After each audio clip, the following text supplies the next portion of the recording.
Management से बात करते हैं। पहली तिमाही में श्री सीमेंट की आय और मुनाफा दोनों अनुमान से अच्छे रहे हैं, तो वहीं मार्जिन में हल्की से गिरावट आई है। पहली तिमाही के वॉल्यूम ग्रोथ 19% रही है, जो कि उम्मीद के मुताबिक है। नंबर्स पर बातचीत करने के लिए हमारे साथ कंपनी के एमडी नीरज अखौरी जुड़ गए हैं। Neeraj ji, good morning. Thank you so much आज सीएनबीसी आवाज़ के साथ जुड़ने के लिए। मैं आपके good numbers morning. Good morning. मैं आपके नंबर्स देख रहा था। वॉल्यूम ग्रोथ रही है आपकी 19%। तो आ, मतलब टॉप लाइन आपकी उससे कहीं ज़्यादा बढ़ी है।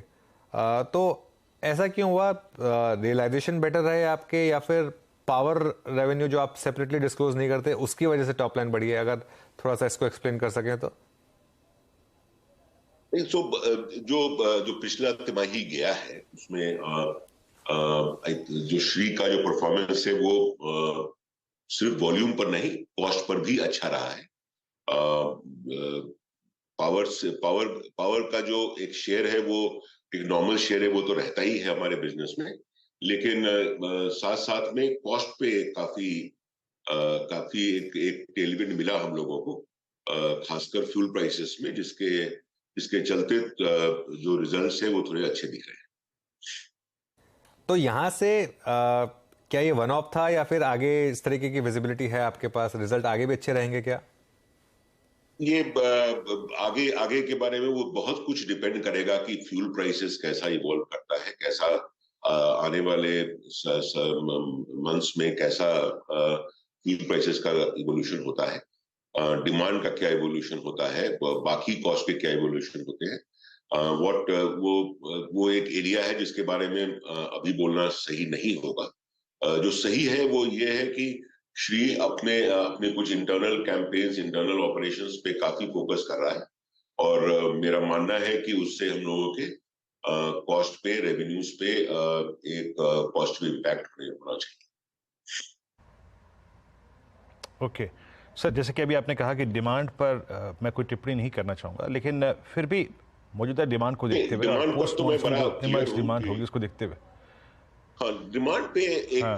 ज्यादा ज्यादा ज्यादा टिप्पणी कर भी सकते हैं, क्योंकि जिस तरह से भारत ग्रो कर रहा है, जिस तरह से भारत में कंस्ट्रक्शन ग्रो कर रहा है, इंफ्रास्ट्रक्चर प्रोजेक्ट्स ग्रो कर रहे हैं, हाउसिंग ग्रो कर रहा है, इसमें मेरा अपना मानना है कि इस साल में डिमांड जो है मिनिमम डबल डिजिट्स में रहना चाहिए भारत में, और श्री एक अच्छे पोजीशन में है ओके। कि उस डिमांड का फायदा उठाते हुए अपने सेल्स को ग्रो करा सके।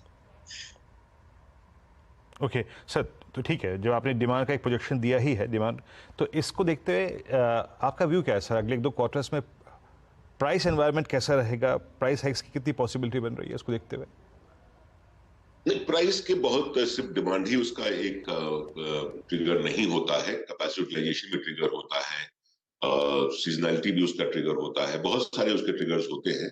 तो प्राइस पर कमेंट करना ठीक नहीं होगा। जो हम लोग आशा करते हैं कि अपने इंटरनल काम से प्राइस को स्टेबल रख पाएंगे। अपने जो फोकस है हमारा स्पेशल प्रोडक्ट्स पे, हमारा जो फोकस है हाई एंड प्रोडक्ट्स पे, उस पे चलते थोड़ा अपने अपने प्राइस को स्टेबल रख पाएंगे, ऐसा हमारा अनुमान है। लेकिन जनरल प्राइस का इवोल्यूशन कैसा होगा इसके बारे में अभी टिप्पणी करना सही नहीं है।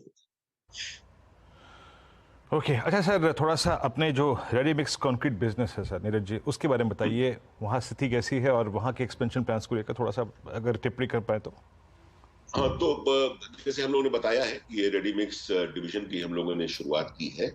पूरी ऑर्गेनाइजेशन एक रेडी मिक्स क्रिएट की गई है। इस वर्ष में हम लोग 5 रेडी मिक्स प्लांट के साथ स्टार्ट करेंगे।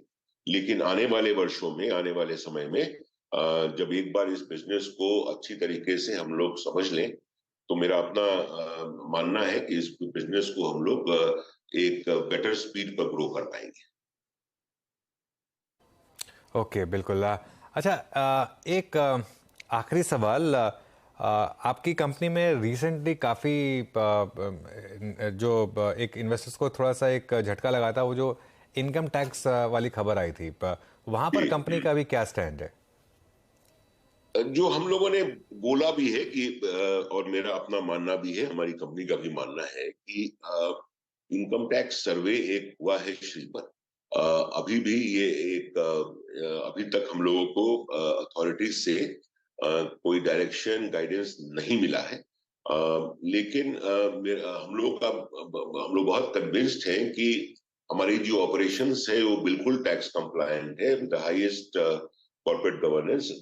पिछले कई वर्षों के अपने इस जीवन काल में श्री ने कभी भी इनकम टैक्स के विषय में कभी भी कोई सवाल उठते नहीं देखा है। तो मेरा अपना मानना है कि हम लोग बिल्कुल टैक्स कंप्लायंट हैं। हम लोगों ने कोई ऐसा काम नहीं किया है। लेकिन अब हम लोग को इंतजार रहेगा अपने टैक्स अथॉरिटीज के जो फाइनल आउटकम्स का कि क्या होता है। बट श्री ने ऐसा कोई काम नहीं किया है जिसके चलते हमारे इन्वेस्टर्स ग्रुप को या किसी को भी जरा भी परेशानी होने की आवश्यकता हो। ओके नीरज जी, बहुत बहुत शुक्रिया और थैंक यू, सवाल का आपने जवाब दिया और अवॉइड नहीं किया। और ऑल द बेस्ट आपको बाकी के फ्यूचर क्वार्टर्स के लिए। Thank you.